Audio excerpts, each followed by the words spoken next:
Hi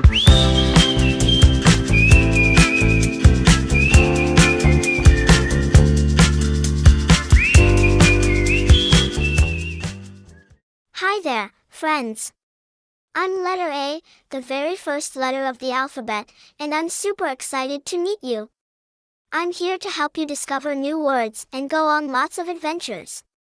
So every time you see me, remember that I'm your first step into a world of learning and fun.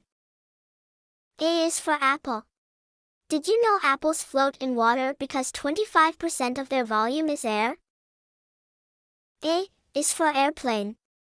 Airplanes can fly over 500 miles in an hour. A is for alligator. Alligators are ancient creatures that have been around since the time of the dinosaurs. A is for astronaut. Astronauts explore space and help us learn about our universe.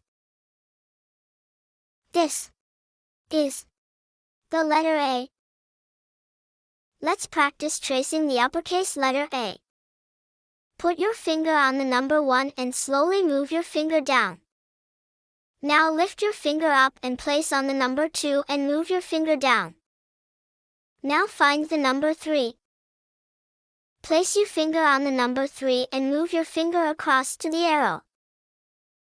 You just traced the uppercase letter A. Keep an eye out for more A adventures. Don't forget to subscribe for more Letter for the Day Spotlight. See you next time.